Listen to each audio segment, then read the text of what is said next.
In the stillness of night, far removed from the clamor of the day, the past often ventures forth from the depths of memory, unbidden and relentless.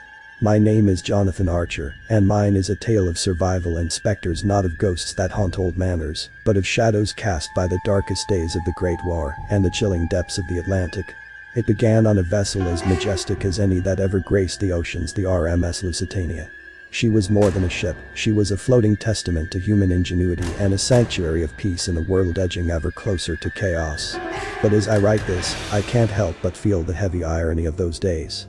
We, the passengers of that grand liner, reveled in the lap of luxury, unaware that each cheerful toast and every stride on her polished decks brought us closer to an abyss from which there was no true return. Now, years after those fateful days, I find myself grappling with more than just the scars of survival. There is an essence, a lingering presence that followed me from those frigid waters. It disrupts my slumber and turns the quiet hours into a parade of silent agonies and whispers. This account, then, serves a dual purpose. A catharsis for me and a chronicle for those who wish to peer into the heart of human endurance and the eerie aftermath of tragedy. What you are about to read is not just a recounting of the Lusitania's final voyage, but a journey into the very soul of a man who returned from the brink, forever changed. As you turn these pages, remember that the deepest echoes are not those that resound through empty halls, but those that reverberate through the chambers of a haunted heart. The morning of our departure was greeted with the kind of clear, crisp air that promised new beginnings and adventures. The RMS Lusitania, with her imposing silhouette etched against the bustling backdrop of the Liverpool docks, stood as a beacon of human achievement and elegance. As I stepped aboard, the vibrancy of the scene was palpable, passengers of all ages and classes mingling, laughter mingling with the calls of the dock workers and the distant calls of seabirds. The interior of the Lusitania mirrored the grandeur one might find in the finest hotels of London or Paris. Polished mahogany panels lined the corridors, plush carpets muffled the footsteps of excited guests, and sparkling chandeliers cast a warm, inviting glow over all. The first-class lounge was a particular spectacle, adorned with opulent furniture and rich tapestries that spoke of a world far removed from the worries of the brewing conflict on the continent. The dining saloon was another realm entirely, a vast room with tables dressed in white linen and gleaming silverware that reflected the twinkling lights above. Here, the promise of gourmet meals prepared by chefs who could command their own establishments on land enticed all who entered. Each meal was an event, a culinary journey accompanied by the soft melodies from a string quartet tucked away in a corner of the room. Social life aboard the Lusitania was a vibrant tapestry that never seemed to fade, no matter the hour. Each day brought a new schedule of activities: tea dances in the afternoons, where ladies in flowing dresses and gentlemen in sharp suits swayed to a lively orchestra, card games that stretched into the early hours of the morning, lectures and readings by esteemed authors and thinkers who too were making the voyage across the Atlantic. Children scampered along the decks, their joyful shouts a stark contrast to the tranquil expanse of the ocean that stretched endlessly before us. Their games of tag and hide and seek brought smiles to even the most reserved passengers, reminding us all of the innocence that still thrived in these contained, traveling microcosms of society.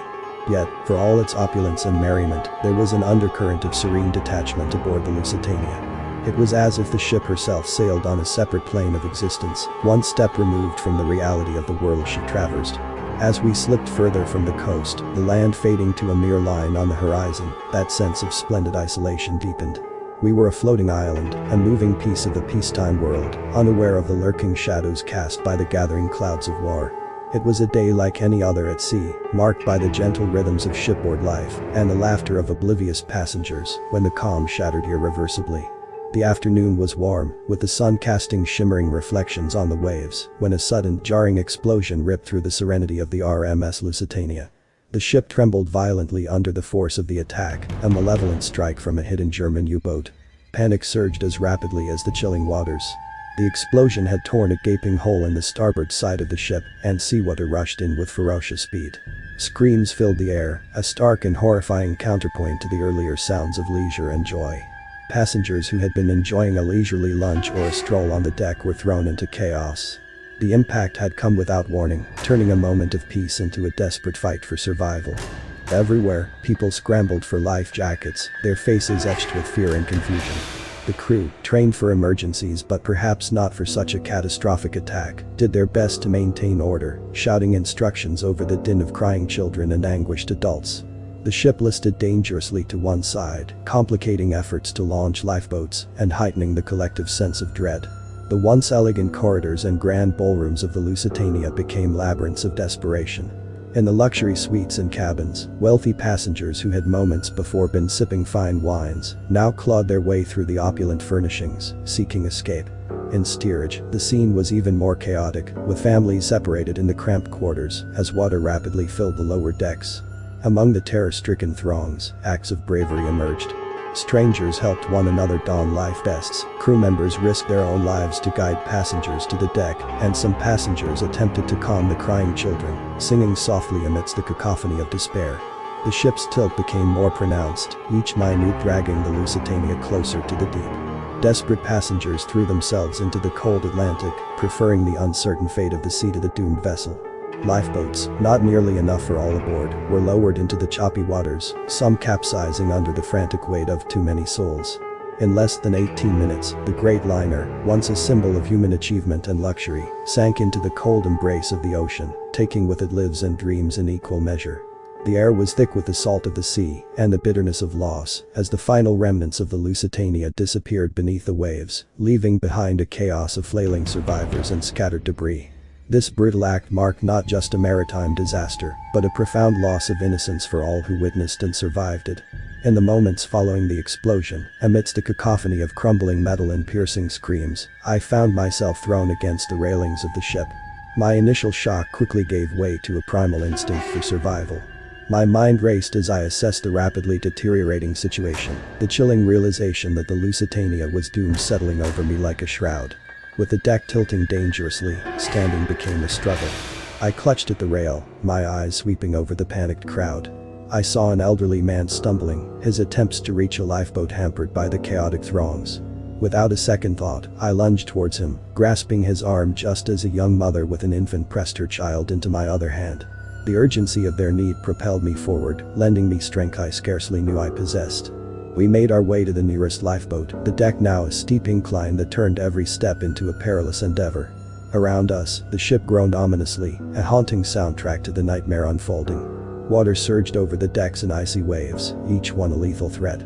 I shouted instructions to the people around me, trying to instill some order, to form a human chain to the lifeboats. The lifeboat, swaying perilously at the davits, was a fragile hope amidst the chaos. As I helped the elderly man into the bobbing vessel, the lifeboat was already dangerously overcrowded. Yet, there was space for the mother and her child, and I watched with bated breath as she secured her infant before climbing aboard herself. My heart hammered in my chest as I turned to help another young boy separated from his parents, his cries cutting through the tumult. It was then that a massive wave hit, sweeping me off my feet. The cold Atlantic water enveloped me, a frigid embrace that threatened to pull me under. I fought against the pull of the deep, kicking towards the surface with every ounce of energy left in my body. Breaking through to the air, I gasped, the salty sting of the ocean sharp in my throat. Floating debris offered a temporary respite.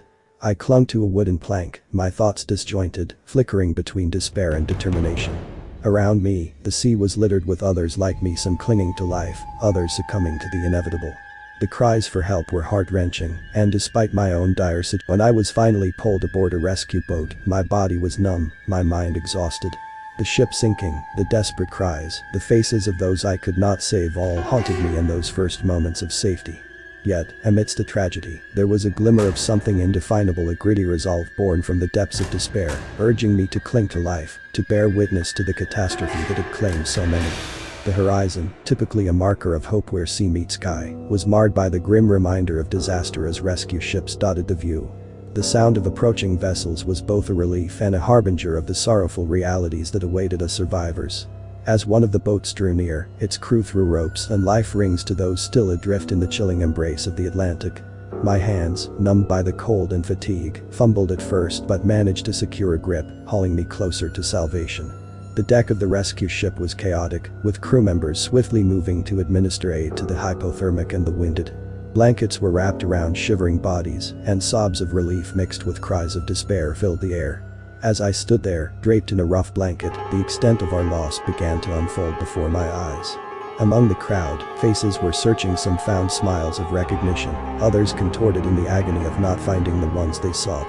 I scanned the crowd for familiar faces from the ship, the elderly gentleman I had guided to the lifeboat, the young mother and her infant. Relief washed over me as I saw the mother clutching her child, both wrapped in blankets, alive. However, the elderly man was nowhere to be seen, and a hollow feeling settled in my stomach. As more survivors were pulled aboard, the stories of loss compounded. A young couple I had seen whispering sweet nothings over dinner had been separated during the evacuation. Only one had made it. The boy who had clung to me, looking for his parents, was reunited with his father, but his mother had been lost to the sea. Each reunion and separation painted a vivid picture of the random cruelty of our predicament. The rescue ship was a floating mosaic of human emotion, grief for the lives lost, gratitude for the lives saved, and the overwhelming shock of having survived such a catastrophe. Crew members quietly confirmed the grim toll as they updated lists of survivors, the numbers telling a story of devastation. The sinking of the RMS Lusitania was not just a personal tragedy for those on board, it was a historical disaster, its ripples reaching shores far beyond those immediately affected. As we sailed toward the port, the setting sun cast a somber light over the water, glinting off debris that still floated by, remnants of lives interrupted. I leaned on the rail, looking back at the sea that had almost claimed me, feeling a profound sense of loss for the friends I had made during the voyage, for the conversations left unfinished, and for the laughter that had abruptly been silenced. In that moment, the ocean was not just a vast expanse of water, it was a graveyard of dreams, a stark reminder of the fragile line between life and death. As the rescue ship approached the harbor, the sight of the bustling port was starkly alien. The world I returned to bore little resemblance to the one I had left behind when I boarded the Lusitania. The war, which had been a distant rumble when we departed, now touched every aspect of daily life, its shadow long and oppressive. Streets that once buzzed with the carefree energy of daily commerce were now lined with posters calling for recruits and war bonds, and the faces of the people mirrored the seriousness of the times. Stepping off the boat and onto the solid ground of the dock, I felt a profound disconnection. The ground beneath my feet was unmoving and stable, unlike the deck of the Lusitania in its final moments, or the precarious bob of the life raft, yet it felt utterly foreign. Around me, the city pulsed with a wartime effort, but the rhythm was jarring, out of sync with the heartbeat I had known. The faces I passed were familiar in form, but not in expression, strained with the burden of constant threat and the pain of loss. Newspapers hawked on every corner shouted headlines of battles won and lost, of death tolls mounting, of enemies looming ever nearer. It seemed the entire world had donned a uniform of somber resolve, and I, still dressed in the remnants of my voyage, was woefully out of place. Haunted by the disaster, every ship's horn was a scream in the night, every rush of water against the shore, a chilling reminder of those final, desperate moments on the Lusitania. My dreams were a tangle of cold Atlantic waters, and the cries of those lost to its depths, replaying night after agonizing night. Each morning I awoke feeling as though I had barely survived all over again. Trying to share my experiences with those who had not been there proved futile. Their sympathies were genuine, but tinged with a distracted air of people consumed by their own trials. The war touched everyone, some on the battlefields abroad, others in the factories at home, and all carried their own burdens. My tales of survival and spectral hauntings seemed to them as distant as myths, overshadowed by the more immediate threats of bombs and rationing. In this new world, so starkly black and white, I wandered like a ghost among the living, part of the scenery yet apart from it. The community I returned to was one of shared purpose and collective suffering, and my own personal ghost born of the deep and carrying the whispers of the lost found no place to rest. Thus, my survival was not merely a physical continuation, but a daily navigation through a landscape altered not just by war, but by the knowledge of how fragile our place in this world truly is. The normalcy to which others clung seemed a fragile veneer, beneath which the chaos I had witnessed lurked, ready to surface at the slightest provocation. In this sense, I was a man walking between worlds, the world that was, filled with the echoes of laughter on a ship that no longer existed, and the world that is, shadowed by the constant specter of war. The days following my return were a relentless march of the mind through landscapes marred by trauma. Each morning, I awoke drenched in sweat, the sheets twisted around me like shackles, as if I were still struggling in the icy grip of the Atlantic. The sinking of the Lusitania replayed in my dreams with cruel fidelity, a loop of horror that tightened around my psyche, suffocating any peace that sleep might have offered. During the day, the echoes of that fateful voyage intruded upon the simplest moments.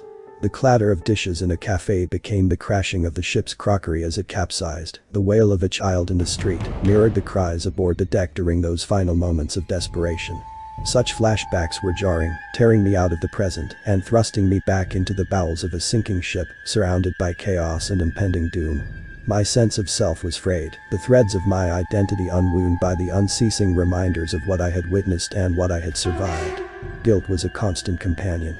It gnawed at me with sharp teeth, whispering that my survival was a mistake of fate, an error in the grand ledger of life and death. I was haunted by the faces of those I couldn't save, their eyes accusing me from the depths of memory. Why me? Why did I live while so many perished? This guilt mingled with a profound sense of loss, not just for the friends and acquaintances who had vanished beneath the waves, but for the part of me that had remained with them. The jovial man who had boarded the Lusitania, full of excitement and anticipation for the journey ahead, had also been lost to the sea. In his place was a shadow, a figure who moved through his days burdened by memories too heavy to share. Interactions with others became a carefully choreographed dance. I learned to mask the turmoil beneath a veneer of calm, to nod and smile when expected. Yet inside, I was a cacophony of dark thoughts and unresolved grief. Conversations about the war, which dominated public discourse, were particularly triggering. Each mention of loss, of battles and death, felt like an echo of the Lusitania's demise, drawing parallels too painful to examine too closely. Seeking solace, I turned to writing, filling pages with accounts of the disaster, trying to expel the haunting images and wrenching emotions onto paper. This process, though cathartic, often left me drained, a hollow shell sitting among scattered papers, the inked words a testament to the darkness within. Therapy was suggested by a well-meaning friend, and I found myself recounting the ordeal to a kindly doctor who nodded with understanding, yet could never fully grasp the depth of the abyss I peered into each day. He spoke of post-traumatic stress, a term clinical and cold, yet it offered a frame for my suffering, a label for the relentless tide of flashbacks, nightmares, and the pervasive dread that colored my world. As the months passed, the intensity of my flashbacks ebbed, giving way to moments of quieter reflection.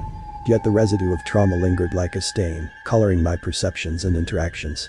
I found a measure of relief in support groups, where words of comfort were not mere platitudes, but lifelines thrown by those who truly knew the sea's cold embrace. In this journey through the shadowed valleys of my mind, I came to understand that healing was not a return to who I was before the Lusitania, but the forging of a new identity from the wreckage left behind. It was a slow, often painful process of accepting the changed contours of my soul and learning to navigate the world anew, forever marked, but continually striving for a semblance of peace amid the echoes of the deep. As I navigated the arduous path toward recovery, my daily life began to be punctuated by occurrences that defied easy explanation.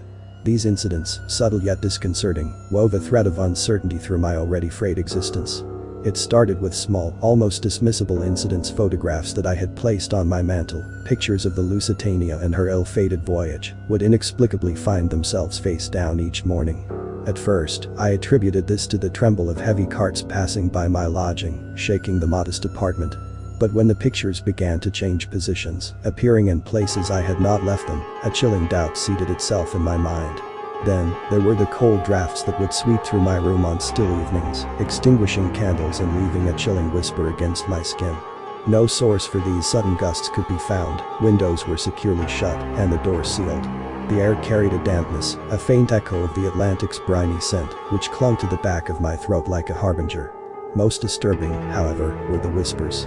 Hushed and indistinct, they seemed to drift through the corridors of my home late at night. I would awaken from the thin sleep I managed to grasp, heart pounding, straining in the silence to catch a voice. But there was only ever the tail end of a murmur, an urgent tone without words, receding as if pulled back into the ocean's depths. These phenomena began to erode the boundary between my nightmares and waking hours. I would sit in the dim light of dawn, questioning my senses, wrestling with the rational part of my mind that insisted on logical explanations. Yet, how could one explain the shadow that loomed at the periphery of my vision, a fleeting darkness that no amount of light could seem to dispel? The items from my voyage, keepsakes I had salvaged from the wreckage and kept in a small chest, became objects of suspicion. The compass that had guided the ship, now cracked and tarnished, would sometimes spin wildly of its own accord. Maps from the journey, too, began to show wear edges curling in lines, as if slowly being erased by an unseen hand. One evening, the palpable feeling of being watched overwhelmed me. The sensation was so powerful and disturbing that I found myself turning sharply, expecting to catch a glimpse of someone, something, that rational thought insisted could not be there. But there was nothing, only the lingering feeling of a presence, as if the past itself stared back at me through the veil of time. These unexplained occurrences wove a tapestry of tension and terror that draped over my already burdened shoulders. They suggested not merely the psychological aftermath of trauma, but hinted at something deeper, perhaps supernatural, tied to the depths from which I had miraculously emerged.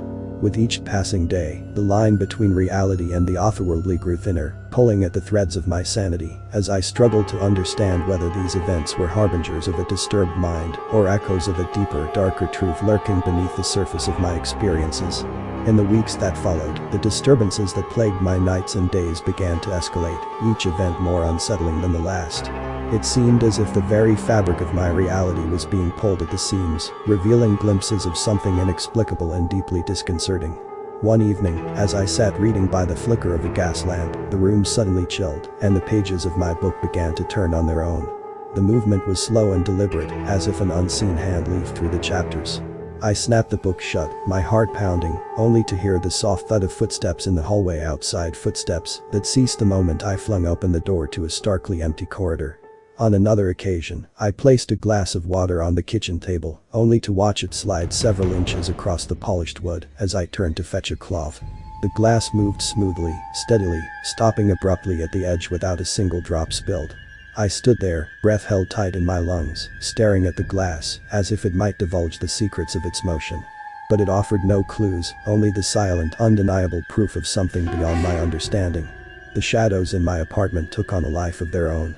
At times, they seemed to swell, darkening dramatically as though reacting to an invisible presence.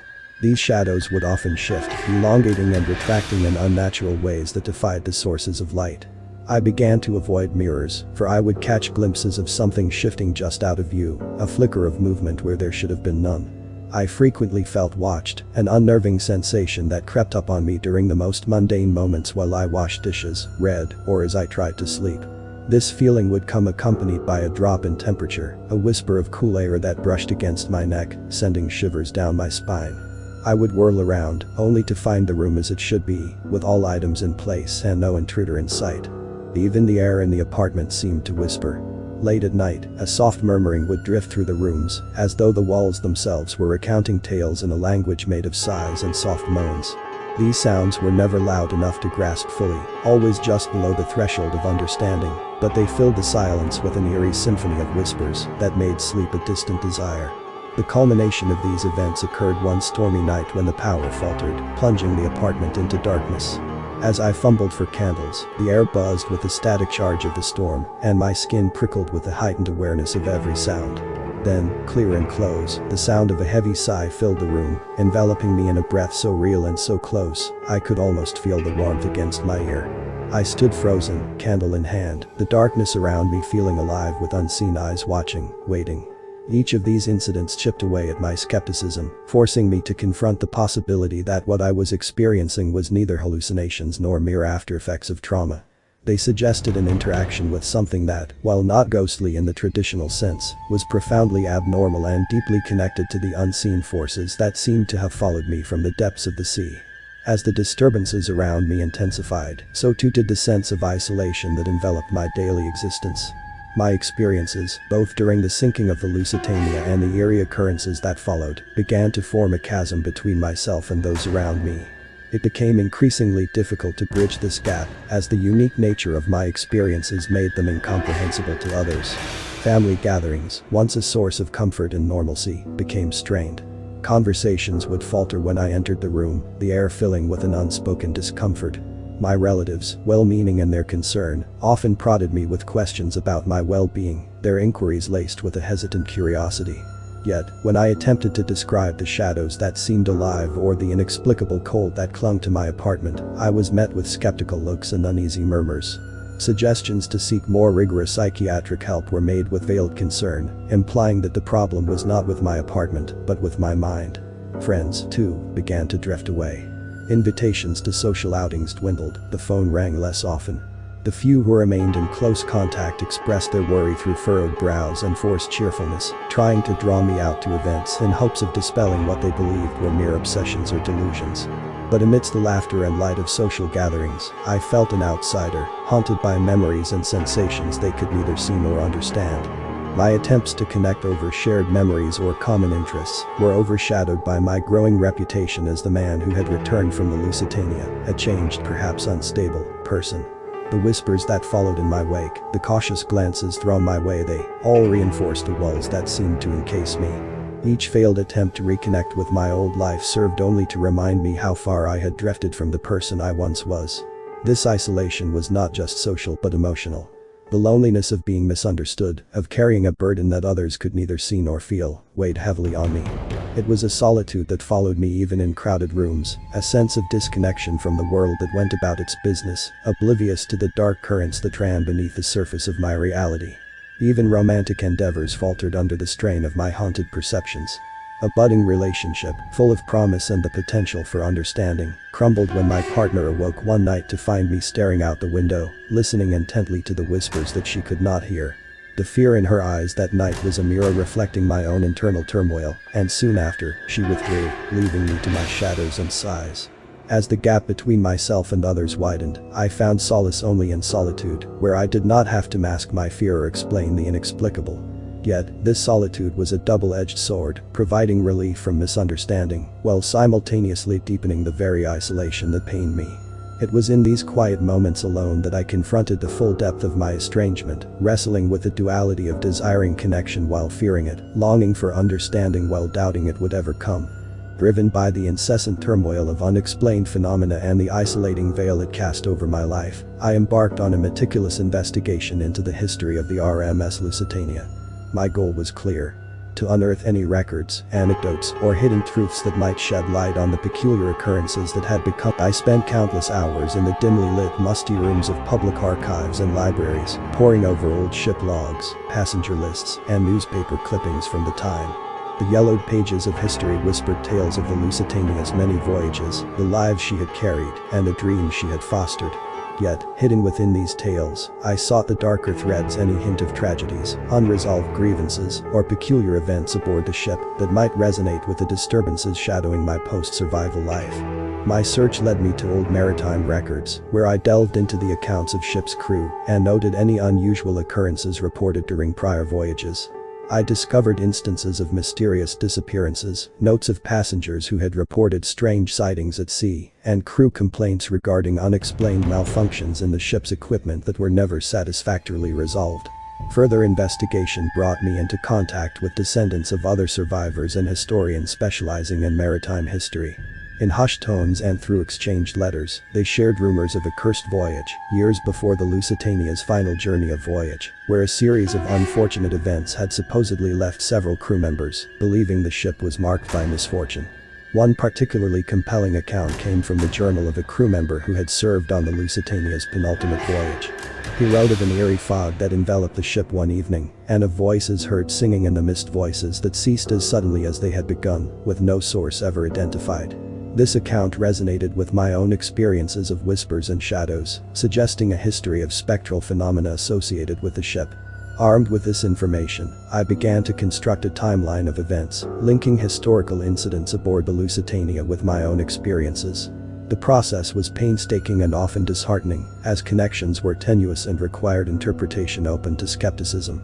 Yet, each piece of evidence added to a growing body of anecdotal information that suggested the Lusitania might have been more than just a casualty of war, a vessel carrying with it a legacy of the unexplained. My days were consumed by this quest for understanding, each discovery propelling me further into the depths of the ship's storied past. In dusty corners of forgotten bookshops, I found out-of-print books that referenced the Lusitania in passing, often with a footnote hinting at some legend or another, enough to keep me chasing the next lead.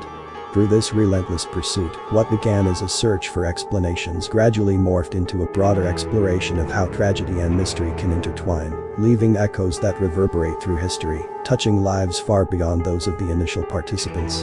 My research, while often leaving more questions than answers, provided a new lens through which to view my haunting experiences, not merely as personal afflictions, but as part of a larger, more complex tapestry of human endeavor and supernatural intrigue. My relentless pursuit of the Lusitania's hidden histories eventually led me to unearth personal stories and sinister pasts of some who had boarded the ship on its final voyage. The deeper I dug into the passenger manifest and their backgrounds, the more I uncovered a web of intrigue and unresolved narratives that might have contributed to the spectral phenomena I experienced. In the dusty backroom of an old maritime museum, I found a box of personal effects and letters that had been recovered from the wreckage and donated by the families of the deceased. Among these items were the correspondences of a businessman who, as I pieced together from various sources, was rumored to have been involved in espionage. His letters were cryptic, filled with references to cargo that did not appear on the official shipping manifests. The tone of urgency in his writing suggested that he was carrying information or perhaps objects of significant value and danger. Another compelling story emerged from a diary belonging to a young woman who traveled in second class. She wrote of a tumultuous affair with a fellow passenger, a relationship fraught with jealousy and bitter confrontations. Her entries ceased abruptly 2 days before the sinking. The diary's margins were filled with scribbled notes that hinted at a meeting on the deck on the night of the disaster, suggesting a rendezvous that might have ended in tragedy. Further research revealed the presence of a medium who had been conducting seances aboard the ship.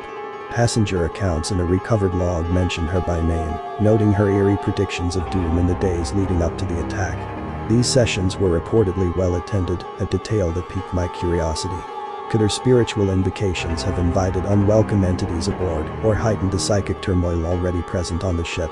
As I connected these disparate strands, a narrative began to form a tapestry of personal dramas and dark dealings that might have left a psychic imprint on the ship itself. Each story suggested a residue of unresolved emotions and unfinished business, perhaps contributing to the lingering presence that seemed to permeate the Lusitania's remains, and, by extension, my own life. One particularly chilling discovery was an unsent letter found folded in the pocket of a drowned passenger's coat. The letter spoke of a deal gone wrong and promised retribution. The ominous tone and the fact that it was never sent added a layer of mystery and malice that seemed to resonate with the cold spots and shadowy figures that had become almost commonplace in my apartment. These stories, rich with emotional turmoil and shadowed by the grim specter of death, suggested that the Lusitania was more than just a casualty of war. It was a vessel teeming with human narratives, each possibly contributing to the spectral phenomena that persisted long after the ship had sunk. This realization led me to view the haunting not just as a series of frightful occurrences, but as manifestations of deeply entrenched emotional and spiritual disturbances. Engaging with these past lives did not bring me peace, but it provided a context for my experiences, framing them within a broader historical and paranormal narrative. It became clear that the Lusitania carried not only passengers and cargo, but also a cargo of secrets and unsettled spirits, perhaps reluctant to fade quietly into the depths of the ocean. After months of relentless research and haunted nights, a compelling force drew me back to the very place where the horrors began, the watery grave of the RMS Lusitania. I decided that to truly confront and perhaps quell the spectral phenomena that had overshadowed my life, I needed to face the past directly, to stand above the depths that had nearly claimed me. The journey to the site was a somber pilgrimage. As the coastline receded behind us, the vast expanse of the Atlantic unfolded, its surface a moving tapestry of undulating waves and frothy crests. Each mile traveled brought a resurgence of memories, flashes of panic, the sound of twisting metal, the cold embrace of the ocean. Standing on the deck of a small chartered boat, I watched the horizon blur as sea spray mingled with tears. The emotions I had worked so hard to compartmentalize began to surface, raw and overwhelming. The roar of the engine softened, and all I could hear was the beating of my heart, echoing the rhythmic churn of the sea. As we neared the coordinates of the sinking, the captain cut the engines, and a profound silence enveloped us. The sun was a fiery orb sinking into the ocean, casting a blood-red glow over the water, turning it into a vast open wound. It was here, in this haunted stillness, that I felt the full weight of the past pressing down upon me. With a heavy heart, I prepared a wreath, a symbol of remembrance and reconciliation. As I leaned over the side to release it into the sea, my hands trembled with the cold and from the emotional burden of the moment. The wreath bobbed gently on the surface, drifting slowly down into the murky depths, a solemn tribute to those lost, including parts of myself. The act of releasing the wreath felt like a release of the spirits that had haunted me. I spoke aloud, my words carried away by the wind. To those who remain here, may you find peace. And may I also find release from the bonds of your memory. It felt like a prayer, not just for the souls of the departed but for my own, tethered as it was to this tragedy. As night descended, wrapping the sea in darkness, I watched the spot where the wreath had disappeared, feeling a profound sense of finality.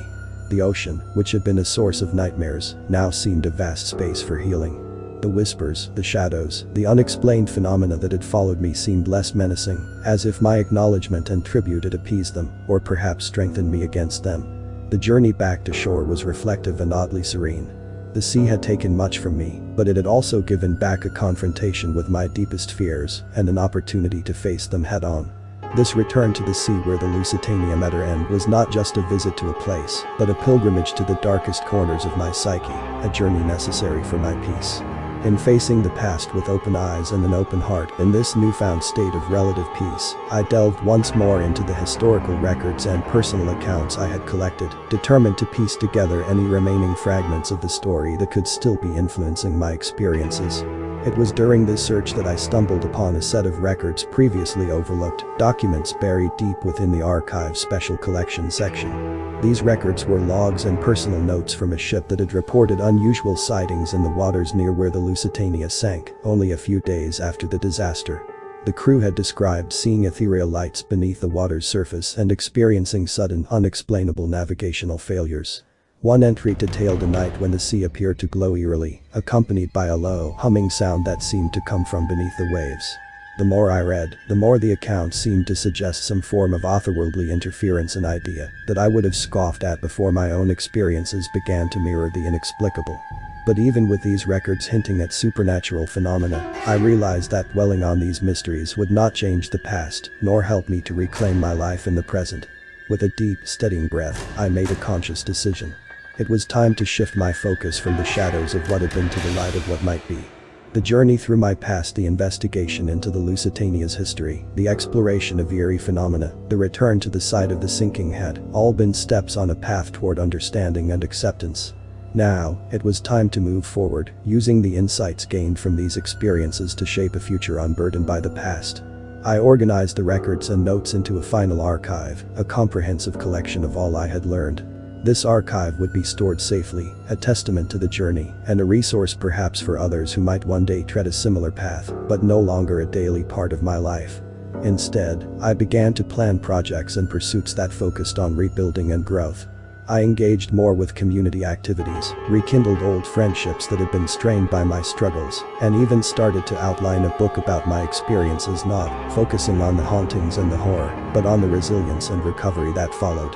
This shift did not mean the shadows disappeared completely, or that the whispers of the past were entirely silenced. However, choosing to focus on moving forward allowed me to redefine my relationship with those shadows. They became not chains that bound me to darkness, but reminders of the strength I had found in facing them. In this way, the release I experienced was not an erasure of the past, but an acceptance of it, allowing me to live fully in the present, enriched rather than encumbered by my history. Years have passed since the harrowing day the Lusitania sank into the chilling embrace of the Atlantic, a day that marked the beginning of a profound transformation within me.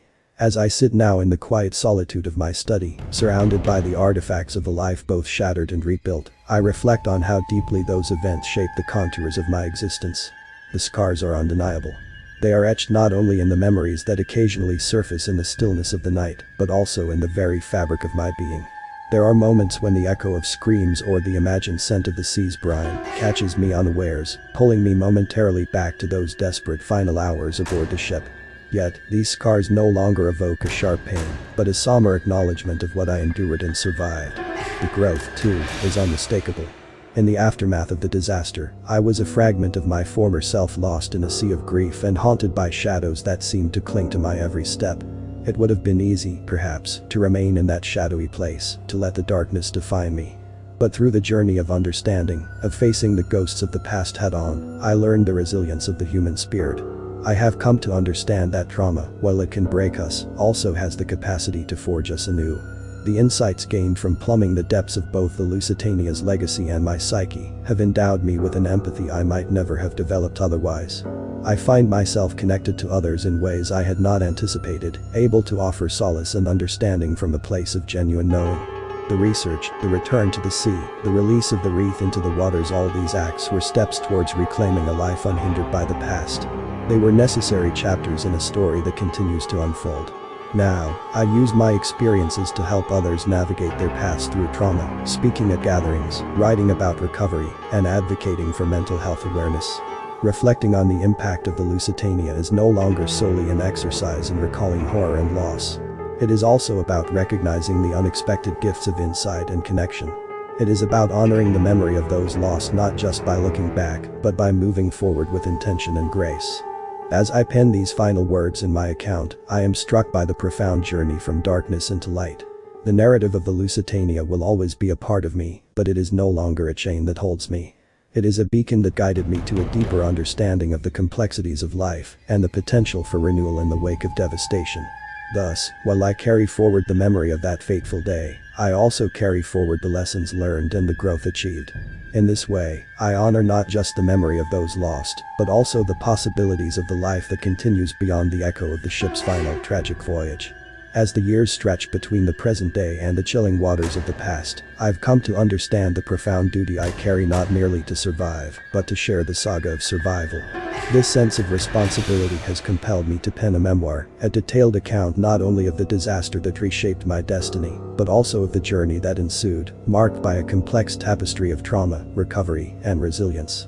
This memoir, which I have decided to title Echoes from the Deep, aims to serve as a bridge for those who find themselves battling the shadows of their own catastrophic experiences. It is written with the hope that sharing my story can illuminate the darker passages of others' journeys, offering not just empathy, but also tools for navigating their recovery. In its pages, I delve into the raw and often unspoken realities of post-traumatic stress, the nightmares that invade the calm of night, the sensory triggers that abruptly steal one back to moments of terror, and the profound sense of isolation that can suffocate the soul. Yet, alongside these darker hues, I paint the strokes of gradual healing.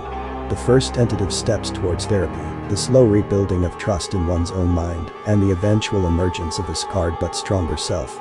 The decision to publish this memoir was not made lightly. Recounting the events required me to revisit depths I had long since sealed away. Each word written was both a challenge and a catharsis, a revisiting of old ghosts that still whispered faintly in the corridors of my memory. However, the act of writing became an act of healing, not just for myself, but with the intention of healing others. Through public speaking engagements, book readings, and workshops, I've taken the narrative of the Lusitania beyond the confines of personal memory into the collective consciousness. I've met others who, like me, have found themselves adrift in the aftermath of their catastrophes, whether those were wrought by nature, by human error, or by the cruelty of fate. Together, we've shared stories, tears, and ultimately, strategies for mending the seemingly irreparable. My hope is that Echoes from the Deep will be more than just a memoir, it will be a companion for those in the throes of their darkest moments, a testament to the fact that even from the deepest despair, resilience can emerge. By laying bare my vulnerabilities and the hard-won lessons of my experiences, I aim to light a beacon for others, a signpost, marking a path through the tumult of recovery towards a horizon of renewed strength.